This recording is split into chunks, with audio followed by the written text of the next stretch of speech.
Outsiders, Chapter 8. The nurses wouldn't let us see Johnny. He was in critical condition. No visitors. But Two-Bit wouldn't take no for an answer. That was his buddy in there, and he aimed to see him. We both begged and pleaded, but we were getting nowhere until the doctor found out what was going on. "Let him in," he said to the nurse. "He's been asking for him. Can't hurt now." Two-Bit didn't notice the expression in his voice. It's true, I thought numbly. He's dying. We went in practically on tiptoe because the quietness of the hospital scared us. Johnny was lying still with his eyes closed, but when Two-Bit said, "Hey, Johnny kid," he opened them and looked at us, trying to grin. "Hey, y'all." The nurse, who was pulling the shades open, smiled and said, "So he can talk after all." Two-Bit looked around. "They treating you okay, kid?" "Don't," Johnny gasped. Don't let me put enough grease on my hair." "Don't talk," Two-Bit said, pulling up a chair. "Just listen. We'll bring you some hair grease next time. We're having the big rumble tonight." Johnny's huge black eyes widened a little, but he didn't say anything. "It's too bad you and Dally can't be in it. It's the first big rumble we've had, not counting the time we whipped Shepard's outfit." "He came by," Johnny said. "Tim Shepard?" Johnny nodded. "Came to see Dally." Tim and Dallas had always been buddies. "Did you know you got your name in the paper for being a hero?" Johnny almost grinned as he nodded. "Tough enough," he managed. And by the way his eyes were glowing, I figured Southern gentlemen had nothing on Johnny Cade. I could see that even a few words were tiring him out. He was as pale as the pillow and looked awful. Two-Bit pretended not to notice. "You want anything else besides hair grease, kid?" Johnny barely nodded. "The book." He looked at me. "Can you get another copy?"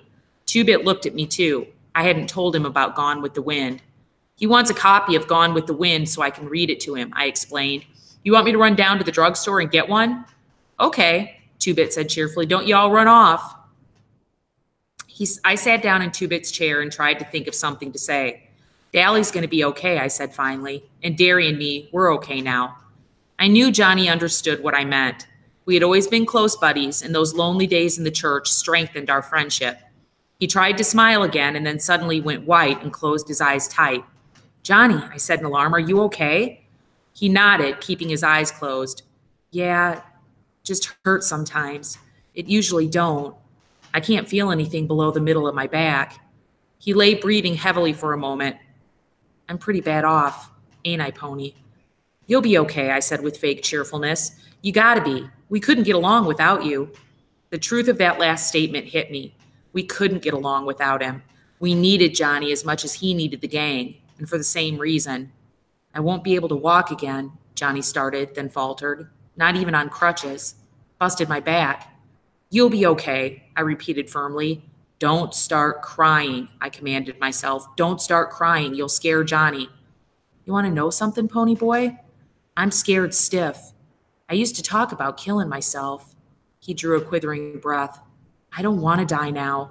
It ain't long enough. 16 years ain't long enough. I wouldn't mind it so much if there wasn't so much stuff I ain't done yet and so many things I ain't seen. It's not fair. You know what? That time we were in Windricksville was the only time I've been away from our neighborhood." "You ain't gonna die," I said, trying to hold my voice down. "And don't get juiced up, because the doc won't let us see you no more if you do. 16 years on the streets, and you can learn a lot. But all the wrong things, not the things you want to learn. 16 years on the streets and you see a lot, but all the wrong sights, not the sights you want to see." Okay, stop there and answer question number 1, and then make sure you're reading question number 2.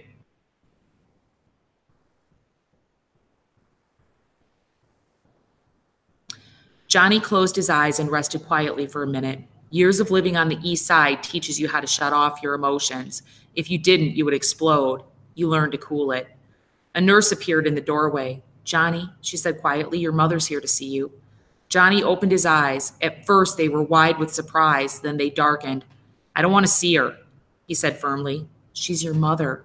"I said I don't want to see her." His voice was rising. "She's probably come to tell me all about the trouble I'm causing her and about how glad her and the old man will be when I'm dead. Well, tell her to leave me alone for once." His voice broke. "For once, just to leave me alone." He was struggling to sit up, but he suddenly gasped, went wider than the pillowcase, and passed out cold. The nurse hurried me out the door. I was afraid of something like this if he saw anyone. I ran into Two-Bit, who was coming in. Okay, go ahead and stop and answer the first two parts of number 2. Okay.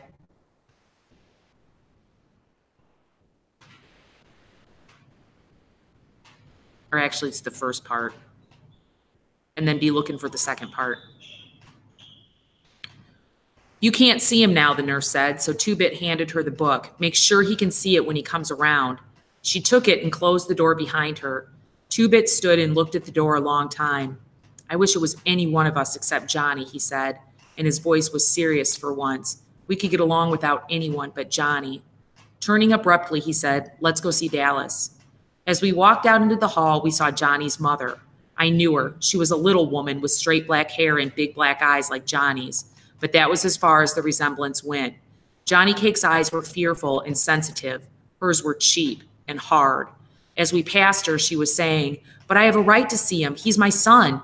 And all the trouble his father and I have gone to raise him, this is our reward. He'd rather see those no-count hoodlums than his own folks. She saw us and gave us such a look of hatred that I almost backed up. It was your fault, always running around in the middle of the night getting jailed and heaven knows what else. I thought she was going to cuss us out. I really did.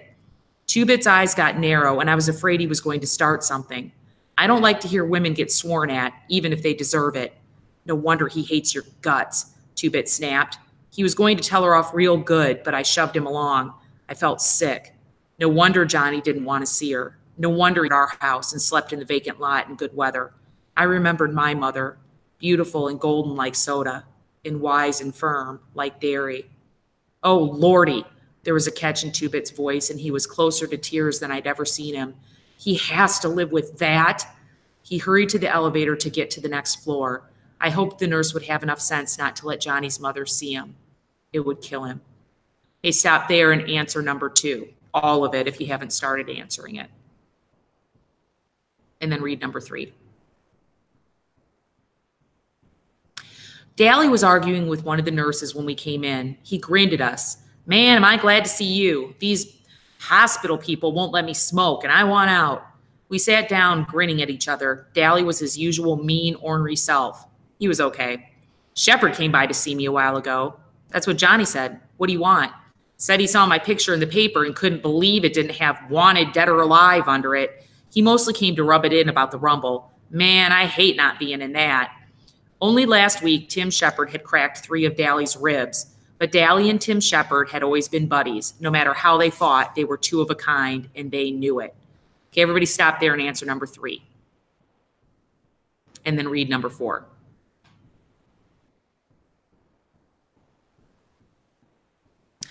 Dally was grinning at me. Kid, you scared the devil out of me the other day. I thought I'd killed you. Me? I said, puzzled. Why? When you jumped out of the church, I meant to hit you just hard enough to knock you down and put out the fire. But when you dropped like a ton of lead, I thought I'd aimed too high and broke your neck. He thought for a minute. I'm glad I didn't, though. I'll bet, I said with a grin. I'd never liked Dally, but then for the first time I felt like he was my buddy, and all because he was glad he hadn't killed me. Dally looked out the window. He sounded very casual. How's the kid? We just left him, Two-Bit said, and I could tell that he was debating whether to tell Dally the truth or not. I don't know about stuff like this, but, well, he seemed pretty bad to me. He passed out cold before we left him. Dally's jawline went white as he swore between clenched teeth. Two-Bit, you still got that fancy black-handled switch? Yeah, give it here. Two-Bit reached into his back pocket for his prized possession. It was a jet-handled switchblade, 10 inches long, that would flash open at a mere breath. It was the reward of 2 hours of walking aimlessly around a hardware store to divert suspicion. He kept it razor sharp. As far as I knew, he had never pulled it on anyone. He used his plain pocket knife when he needed a blade, but it was his showpiece, his pride and joy. Every time he ran into a new hood, he pulled it out and showed off with it. Dally knew how much that knife meant to Two-Bit, and if he needed a blade bad enough to ask for it, well, he needed a blade. That was all there was to it. Two-Bit handed it over to Dally without a moment's hesitation. Okay, so go ahead and stop and answer number 4. And then read number 5.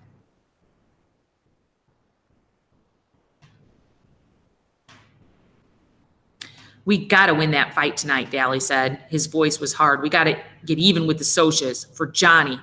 He put the switch under his pillow and lay back, staring at the ceiling. We left. We knew better than to talk with Dally when his eyes were blazing and he was in a mood like that. We decided to catch a bus home. I just didn't feel much like walking or trying to hitch a ride. Two-Bit left me sitting on the bench at the bus stop while he went to a gas station to buy some cigarettes. I was kind of sick to my stomach and sort of groggy. I was nearly asleep when I felt someone's hand on my forehead. I almost jumped out of my skin. Two-Bit was looking down at me worriedly. "You feel okay? You're awful hot." "I'm all right," I said. And when he looked at me as if he didn't believe me, I got a little panicky. "Don't tell Derry, okay? Come on, Two-Bit, be a buddy. I'll be well by tonight. I'll take a bunch of aspirin." "All right," Two-Bit said reluctantly, "but Derry will kill me if you're really sick and go ahead and fight anyway." "I'm okay," I said, getting a little angry. "And if you keep your mouth shut, Derry won't know a thing." "You know something?" Two-Bit said as we were riding home on the bus. "You'd think you could get away with murder living with your big brother and all, but Derry's stricter than you than your folks were, ain't he?" "Yeah," I said, "but they'd raised 2 boys before me. Derry hasn't." "You know, the only thing that keeps Derry from being a soc is us." "I know," I said. I'd known it for a long time. In spite of not having much money, the only reason Derry couldn't be a soc was us, the gang, me and Soda. Derry was too smart to be a greaser. I don't know how I knew, I just did, and I was kind of sorry. I was silent most of the way home. I was thinking about the rumble. I had a sick feeling in my stomach, and it wasn't from being ill. It was the same kind of helplessness I'd felt that night Derry yelled at me for going to sleep in the lot. I had the same deathly fear that something was going to happen that none of us could stop. As we got off the bus, I finally said it. "Tonight, I don't like it. One bit." Okay, go ahead and stop there and answer number 5.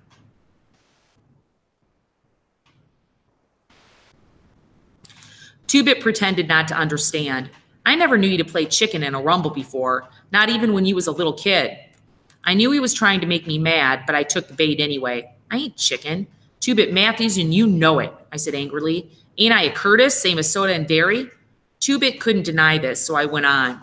"I mean, I got an awful feeling something's going to happen. Something is going to happen. We're going to stomp the soci's guts, that's what." Two-Bit knew what I meant, but doggedly pretended not to. He seemed to feel that if you said something was all right, it immediately was, no matter what. He'd been that way all his life, and I don't expect he'll change. Soda Pop would have understood and would have tried to figure it out, and we would have tried to figure it out together. But Two-Bit just ain't Soda, not by a long shot. Cherry Valance was sitting in her Corvette by the vacant lot when we came by.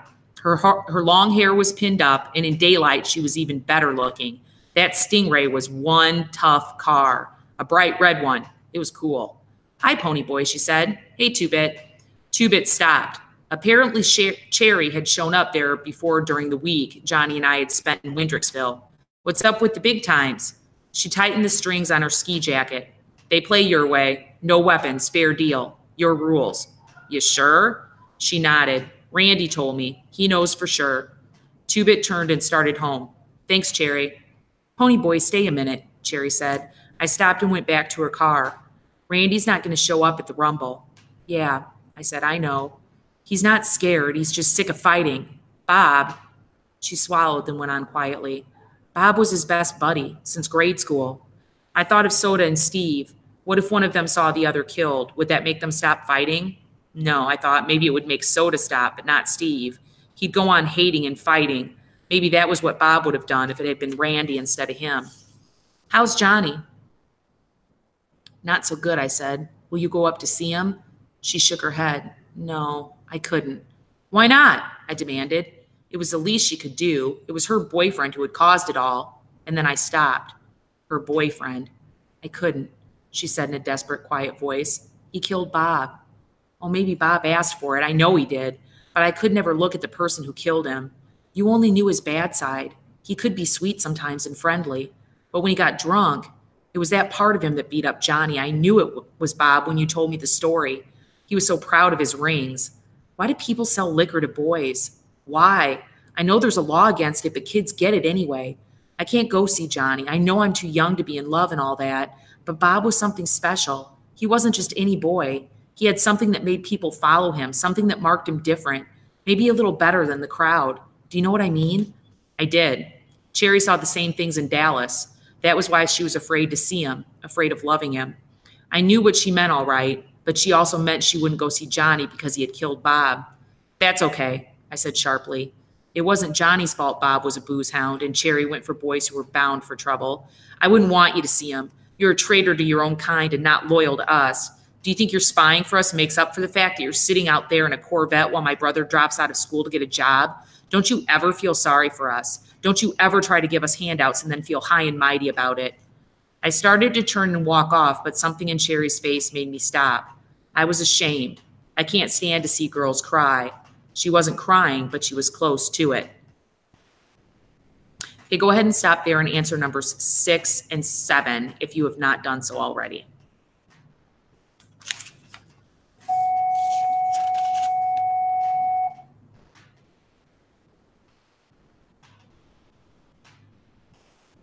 Okay, finishing up. I wasn't trying to give you charity, Pony Boy. I only wanted to help. I liked you from the start, the way you talked. You're a nice kid, Pony Boy. Do you realize how scarce nice kids are nowadays? Wouldn't you try to help me if you could? I would. I'd help her and Randy both if I could.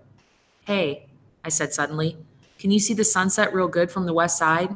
She blinked, startled, then smiled. Yeah, real good. You can see it from the east side, too, I said quietly. Thanks, Pony Boy. She smiled through her tears. You dig okay. She had green eyes. I went on, walking home slowly. That was chapter 8. Stop and answer number 8.